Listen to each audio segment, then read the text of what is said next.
মেয়ে দেখতে যে যাবি যে কি জিগাবি, ছাত্ররা কয় হুজুর সূরা ফাতিহা জিগাম, কেউ কেউ কয় দোয়া কোন জিগাম। তো শেখুল হাদিস রহমতুল্লাহ আলাইহি আজিজুল হক সাহেব রহমতুল্লাহ আলাইহি কয় মগা এ কোন তার ফাতিহা জিগে কোনো লাভ নাই।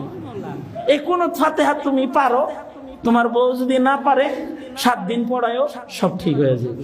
এমন জিনিস চেক করো যেটা ঠিক করতে পারবে না। হুজুর এটা কেমনে? কয় যে যখন আসবে তখন বলবা ম্যাডাম আপনি কি অজু করতে পারেন? তখন তো বলবে পারি। একটু অজু করেন তো, মুসলিম হিসেবে অজু করেন। আমি অজু করি, আপনি অজু করেন, দরকার হয় অজু করাইবা। লাভ কি হবে? অজু যে জানে সে নামাজ পড়ে, যে নামাজ পড়ে সে গুনাহ করে না, গুনাহ ছাড়ে।